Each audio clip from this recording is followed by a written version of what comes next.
The war had broken everything Sereth knew to be true about her people and their place among the stars. And as she stood in the cold chamber of the High Matriarch, she felt the weight of that truth crushing her 4 hearts into silence. For 3 cycles, the Velkhari Empire had waged war against the Terran Confederacy. And for 3 cycles, they had lost battle after battle until their proud fleets became nothing more than floating graves in the darkness between worlds. The Velkhari had ruled 12 systems with an iron claw. Their warriors bred for 1,000 generations to be the perfect hunters, the apex predators of the galaxy, and yet these soft-skinned creatures from a small blue world had torn through them like fire through dry grass. Sereth remembered the war reports, the footage that played on every screen across the Empire, showing Terran soldiers doing impossible things. They adapted to Velkhari tactics within weeks, learning and changing and becoming something new with each engagement. They turned moments of surrender into deadly ambushes, and they kept fighting with wounds that should have killed any reasonable creature. She had watched a Terran soldier drag himself across a battlefield with both legs destroyed, still firing his weapon, still screaming defiance at the sky. What kind of species refused to die when death was the only logical outcome? Now the war was over, and the Velkhari had signed the armistice with blood and shame, and someone had to pay the price for peace. That someone was Sereth, 4th daughter of the High Matriarch, a princess of the Crystal Throne who had never held a weapon or commanded a single soldier. "You will go to them," the High Matriarch had declared, her voice like cracking ice. "And you will bind yourself to one of their commanders in the old way. And you will seal this treaty with your body and your bloodline." Sereth had wanted to scream, to run, to beg for any other fate, but she was Velkhari, and Velkhari did not beg. She had simply bowed her head and accepted her duty like a blade accepting the sharpening stone. Her betrothed was a Terran called Marcus Cole, and the name alone made her scales ripple with fear. The humans called him a hero of the war, a decorated commander who had won impossible victories and saved countless Terran lives. Her people called him the Butcher of the Crimson Nebula, the monster who had broken the siege of Velkhari Prime and brought the Empire to its knees. She had seen images of him smaller than she expected, with soft pink skin and no scales or armor plating, with those disturbing eyes that faced forward like all Terran predators. His mouth curved upward in the expression humans called a smile, but Sereth knew what predators did before they struck. They showed their teeth. The journey to the neutral station took 7 cycles, and Sereth spent each one in meditation and dread, preparing herself for whatever cruelties awaited her.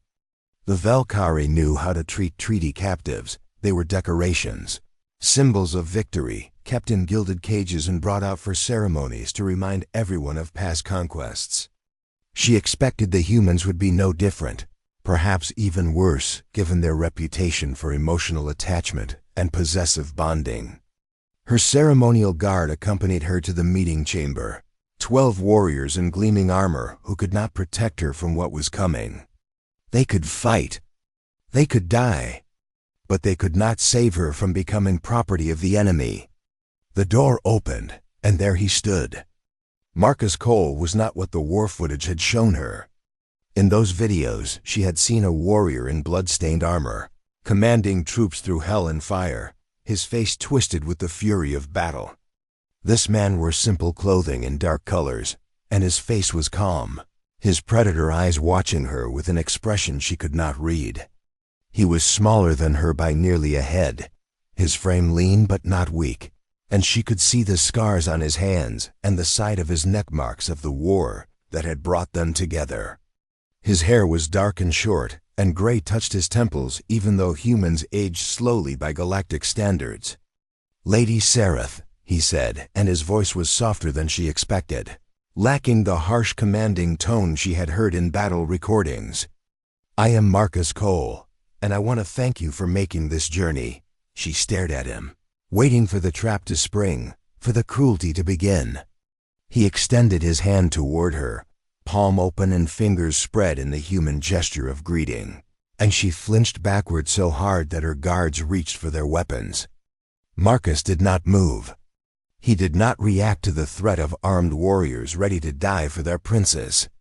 He simply lowered his hand and took a small step back, giving her space, making himself smaller and less threatening. "I am not going to hurt you," he said quietly, and his eyes held something that looked almost like sadness. Sereth did not believe him, could not believe him. This was the butcher, the monster, the creature who had killed thousands of her people with tactical brilliance and relentless fury. Monsters did not simply stop being monsters because a treaty told them to. "The transport to New Cascadia leaves in 6 hours," Marcus continued, speaking slowly as if she might not understand his words. "You will have your own quarters on the ship, with a lock that only you can control. And we can discuss the arrangements of our union during the journey, if you wish to discuss them at all." She said nothing, her throat tight with fear and confusion.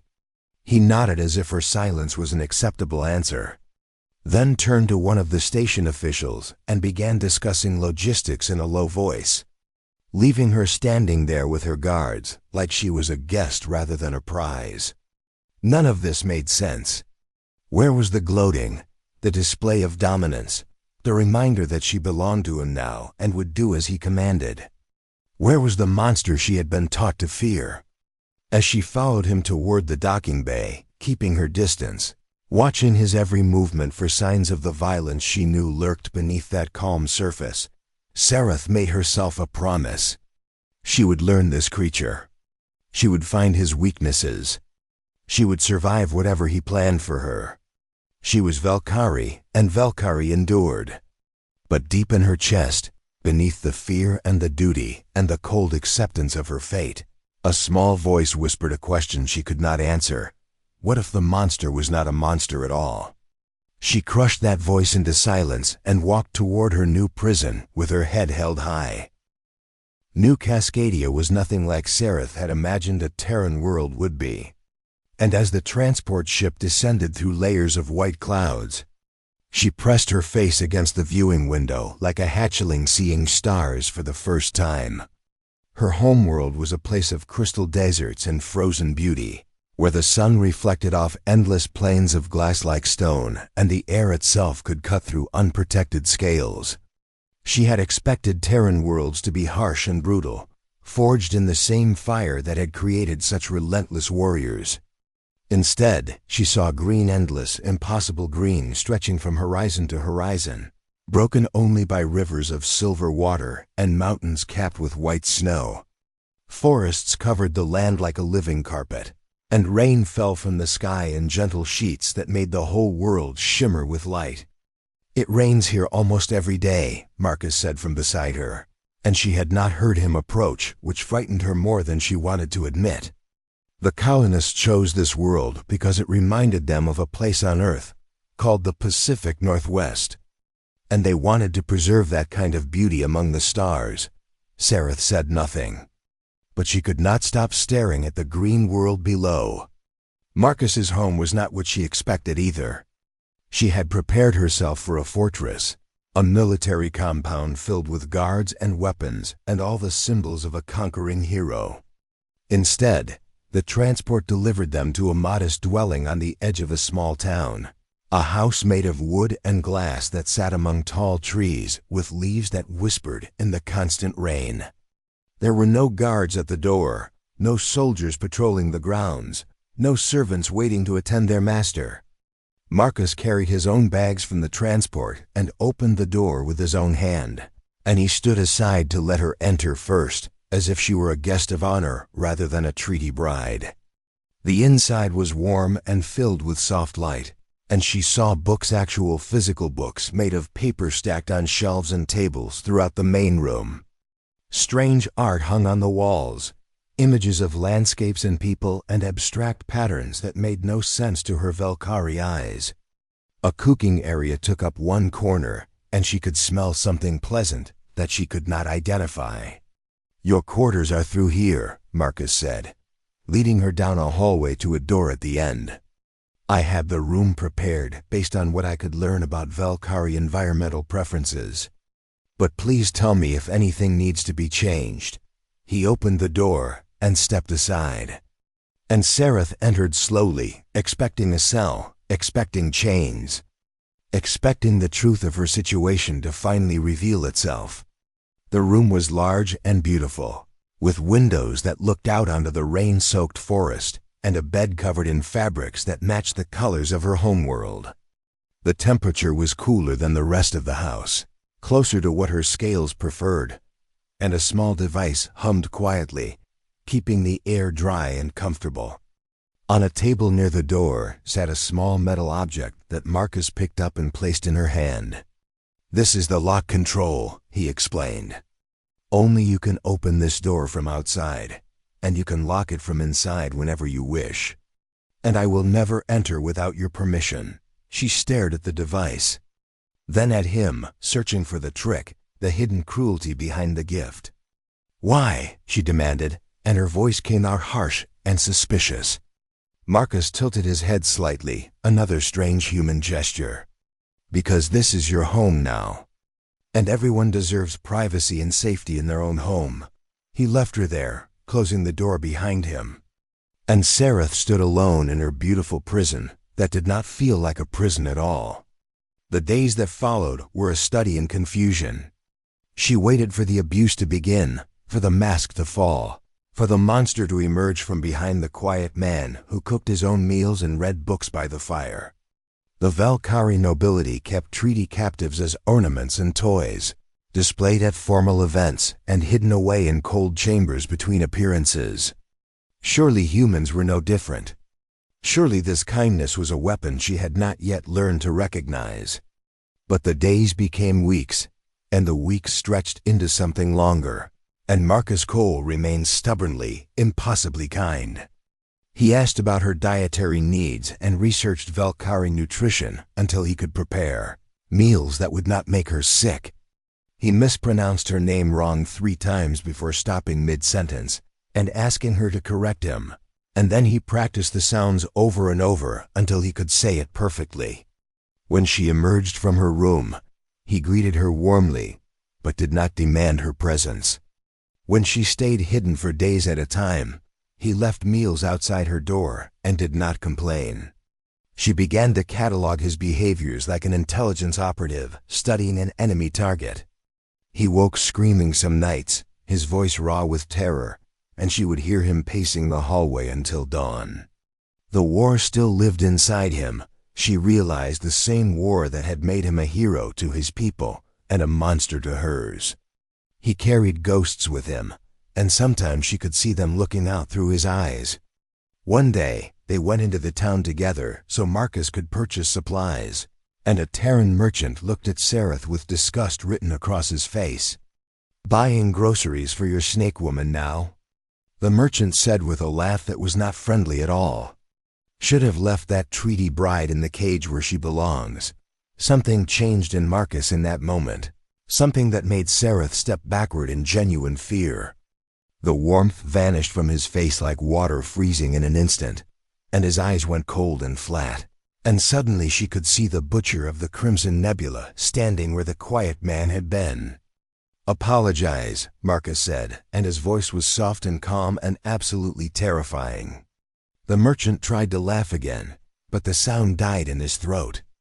"Now listen here, Commander. I was just apologize to my wife," Marcus repeated. "Or we are going to have a problem that you will not enjoy." The merchant apologized, his words tumbling over each other in his rush to get them out. And then he fled into the back of his shop like prey escaping a predator. Marcus turned to Sereth, and the cold was already fading from his eyes, replaced by something that looked like concern. "Are you all right?" "I am sorry you had to hear that." She stared at him, trying to understand what had just happened. "You did not have to do that," she said slowly. "Yes," Marcus replied simply, "I did." He walked on toward the next shop as if nothing had occurred, leaving Sereth standing in the rain, realizing that she might have misunderstood something fundamental about the man she had been forced to wed. The monster had defended her, and she had no idea what that meant. Sereth needed answers, and the only way to get them was to understand the species that had conquered her people and claimed her as a prize of war. She approached Marcus one evening as he sat reading by the fire, the rain drumming against the windows in the endless rhythm she had grown almost accustomed to. He looked up from his book when she entered, and she saw no annoyance at the interruption, only that same quiet attention he always gave her. "I need access to your historical databases," she said, keeping her voice steady and formal. "I wish to learn about Terran culture and history." She expected him to ask why, to demand explanations, to use this request as leverage for something he wanted from her. Instead, he simply nodded and set down his book. "Of course," he said. "I will set up access on the terminal in your room, and you can read whatever you want. And if you have questions about anything you find, I will try to answer them," true to his word. The access appeared within the hour, and Sareth began to read. She read for days, barely sleeping, consuming information about humanity with the desperate hunger of someone trying to solve a puzzle that could mean life or death. What she found challenged everything she thought she knew about the soft-skinned creatures who had broken her empire. Humans had nearly destroyed themselves a dozen times before ever reaching the stars. They had fought wars over religion, over resources, over the color of their skin, over lines drawn on maps that existed only in their minds. They had poisoned their own world with waste and smoke. They had built weapons that could burn cities to ash in seconds. They had stood on the edge of extinction and stared into the void. And every single time, they had stepped back. Not through genetic engineering or forced compliance or any of the methods the Velkari would have used to control a dangerous population. Humans had simply chosen to be better, not all of them, not always, but enough of them, often enough, to survive their own worst impulses. They believed, against all evidence, that they could change, and somehow that belief made it true. Sareth found herself reading about something called found family, a concept that had no equivalent in Velkari culture. Humans formed bonds with individuals who shared no blood connection, treating strangers as brothers and sisters, defending them with the same ferocity they would show for their own offspring. They adopted children from other families, other cultures, even other species, and loved them as if they had been born from their own bodies. They kept pets, formed emotional attachments with animals that provided no strategic benefit whatsoever. They fed these creatures and sheltered them and mourned when they died. And they did all of this for no reason except that they wanted to. What kind of species invested resources in things that gave them no advantage? Then Sareth found a file that made her stop breathing, her 4 hearts frozen in her chest. Marcus Cole had adopted 3 children from the Velkari, frontier during the war orphans whose parents had died in the very battles Marcus had commanded. They lived with his sister in a settlement on the eastern side of New Cascadia, and Marcus visited them every week, spending days at a time playing with them and teaching them and simply being present in their lives. He had never mentioned them, not once. Sareth found recordings of these visits, images of Marcus sitting on the floor with 3 small Velkari children climbing over him, their scales still soft with youth, and their eyes bright with joy. He read them stories and helped them with their studies, and held them when they had nightmares about the war that had taken their families. The monster had adopted the children of his enemies, and he had done it in secret, asking for nothing in return, seeking no praise or recognition. Sareth closed the terminal and sat in the darkness of her room, trying to make sense of a universe that suddenly seemed far more complicated than she had ever imagined. The next evening, she confronted him. "I found the records of the children," she said without introduction. "The Velkari orphans you adopted during the war." Marcus went very still, and for a moment she saw something vulnerable in his predator eyes. "They deserve privacy," he said quietly. "I did not want them to become symbols of the peace treaty or curiosities for the media to exploit." "Why?" Sareth demanded, stepping closer, needing to understand. "Why take in the children of your enemy? They are Velkari. They would have been cared for by our refugee services. They would have been placed with families of their own kind. Why did you, of all people, take responsibility for them? Marcus was silent for a long moment, staring at the fire, and when he spoke his voice was heavy with something that sounded like pain. I was there when their settlement was destroyed, he said. My forces were the ones who attacked it, because we had intelligence that said it was a military installation, and we were wrong. By the time we realized the truth, it was too late. He looked at her then, and she saw the ghosts she had glimpsed before, the weight of memory that never left him. I found them hiding in the ruins of their home, 3 tiny children who had just watched everything they knew burn. They were terrified of me, of my soldiers, of the fire and the smoke and the screaming. He paused, his throat moving as he swallowed hard. They were not my enemy, Sereth. They were just kids, and kids are not responsible for the wars their parents fight. But to raise them, she pressed. To love them, to treat them as your own. Humans do not require blood to make a family, Marcus said simply. We make families out of choice and love and stubbornness, and those 3 children needed someone to choose them. I could not undo what the war had taken from them, but I could give them a future. Sereth felt something crack inside her chest.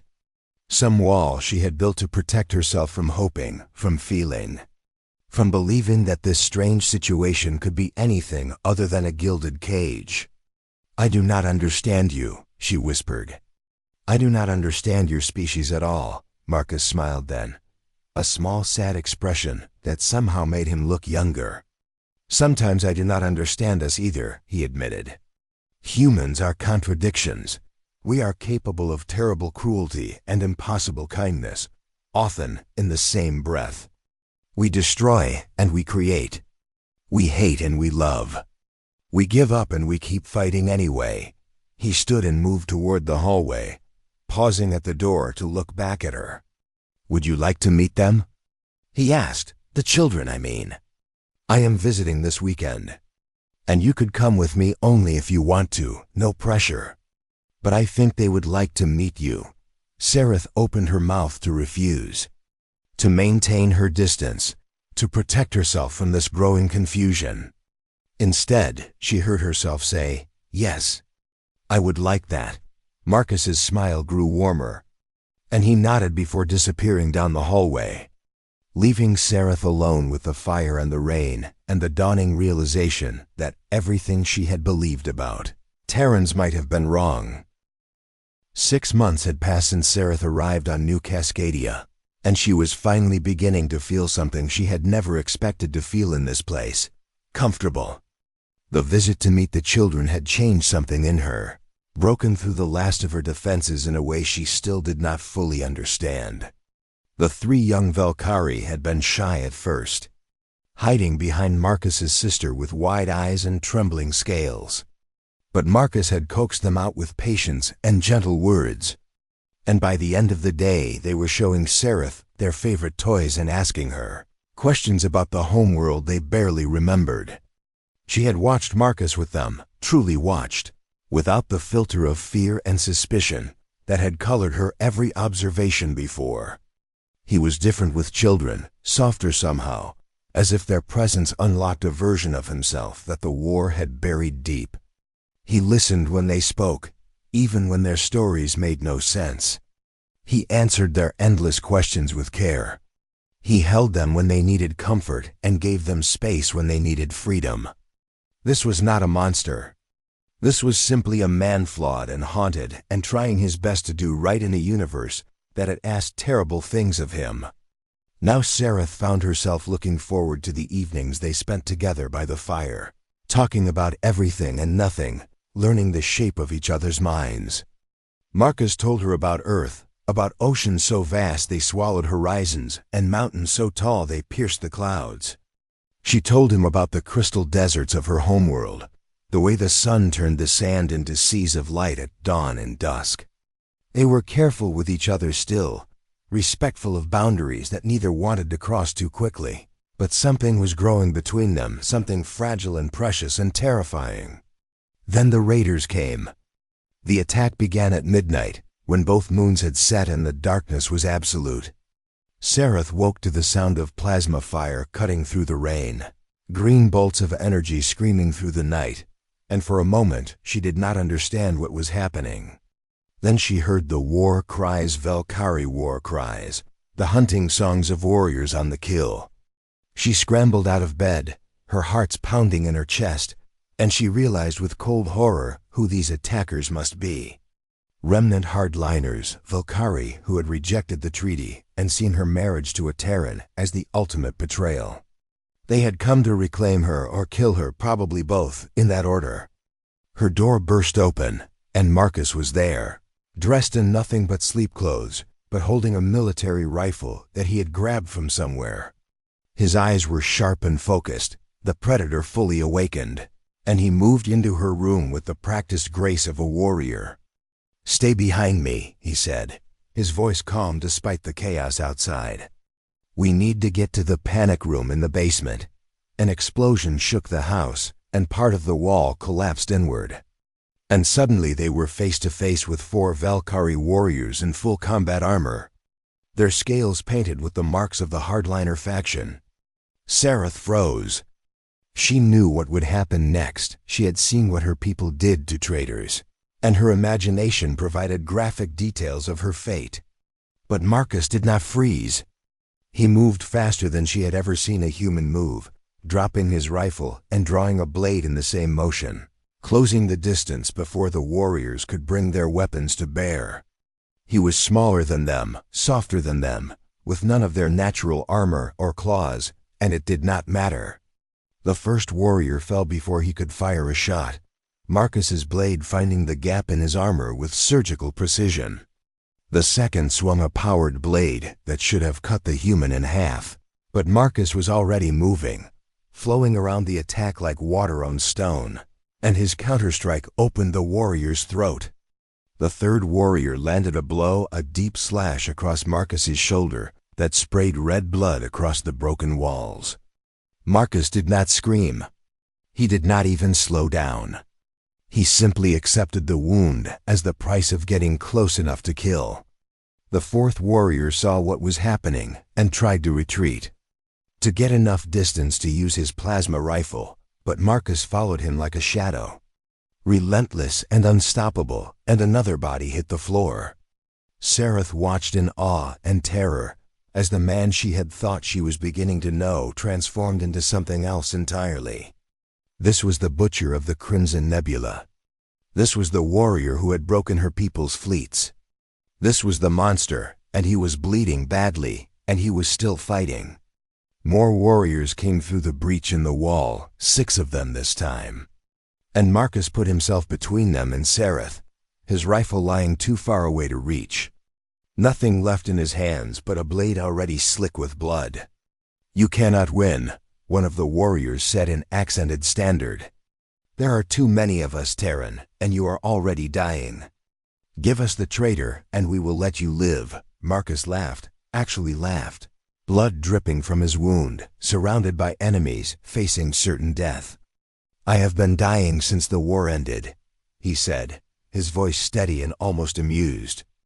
"Dying is not something I am afraid of anymore, and I am absolutely not giving you my wife." He raised his blade and charged. Sereth would remember that moment for the rest of her life, a single human, wounded and exhausted, throwing himself at 6 armored warriors without hesitation or fear. It should have been suicide. It should have been the end of everything. But it was not the end. Colony defense forces arrived as Marcus engaged the warriors, drawn by the sound of fighting, and suddenly the house was full of Terran soldiers with weapons and armor of their own. The hardliners fought, but they were outnumbered now, and one by one they fell. When the smoke cleared and the last enemy was down, Sereth found Marcus collapsed against a wall, his hand pressed to the wound on his shoulder, his face pale from blood loss, but his eyes still sharp. He looked at her, and even through the pain she could see relief in his expression. "Are you hurt?" he asked, his voice rough. "Did any of them touch you?" She stared at him, this impossible creature who had taken a blade meant for her. who had charged certain death rather than surrender her, who was bleeding out on the floor and still asking if she was all right. "No," she whispered. "I am not hurt." "Good," Marcus said, and then his eyes rolled back and he collapsed, and the medical team rushed in to save his life. Sareth sat beside his bed in the medical bay for 3 days, watching the machines breathe for him, waiting to see if the man who had defended her would survive the price of that defense. The doctors said he would recover. Humans always recovered. They told her, too stubborn and strange to die when logic said they should. On the 3rd night, when the rain was falling soft outside and the machines beeped their steady rhythm, Sareth realized that she was crying clear drops rolling down her scaled cheeks for the first time since she was a hatchling. She cared whether he lived. She cared so much it hurt, a physical ache in all 4 of her hearts. Somewhere in the quiet months of shared meals and mispronounced names and small kindnesses, she had fallen in love with the monster, and he was not a monster at all. She was not afraid anymore. She was not waiting for cruelty. She was not preparing to endure. For the first time since she left her homeworld, Sareth felt safe, and she had no idea what to do with that feeling. Marcus woke on the 5th day, and the first thing he saw was Sareth sitting beside his bed, her scales dull from lack of sleep and her eyes red from crying she refused to acknowledge. "You look terrible," he said, his voice rough and weak, and then he smiled as if getting stabbed and nearly dying was nothing more than an inconvenience. "You almost died," Sareth replied, her voice sharper than she intended. "You fought 6 warriors alone with a wound that should have killed you, and you are smiling?" Marcus tried to shrug and winced at the pain it caused. "I am alive, you are safe, and the people who wanted to hurt you are not going to hurt anyone ever again." "That seems like a good outcome to me." She wanted to argue with him, to yell at him for being so careless with his own life, but instead she found herself laughing a strange sound, almost like crying, that she had never made before. "I do not understand you," she said, echoing words she had spoken months ago. "I do not understand how you can care so little about your own survival." "I care about my survival," Marcus said softly. "But I care about other things more, and that night, keeping you safe was the thing that mattered most." Sareth felt her heart squeeze tight in her chest, and she looked away, unable to meet his eyes. The weeks that followed were strange and tender, and filled with conversations neither of them had expected to have. Marcus healed slowly, his human body knitting itself back together with stubborn determination, and Sareth found herself by his side through every moment of his recovery. She read to him from his paper books, struggling with words and languages she did not know. She helped him walk when the doctors finally allowed him out of bed, lending him her strength when his own failed. She told him stories of her childhood on the crystal deserts, memories she had never shared with anyone, and he listened as if her words were precious treasures. They did not talk about what was growing between them, but they both knew it was there, a bridge building itself across the space that had once separated predator from prey, conqueror from conquered. Then one evening, when Marcus was well enough to sit by the fire again, and the rain was falling soft against the windows, he told her something that changed everything. "The treaty does not require you to stay," he said quietly, staring into the flames. "Your role as my wife is political, a symbol of peace between our peoples, nothing more. You have fulfilled that role simply by being here for 6 months, and no one would question you if you wanted to return home." Sareth felt cold spread through her body. "What are you saying?" Marcus turned to look at her, and his eyes were sad but determined. "I am saying that you are not a prisoner, Sareth. You never were.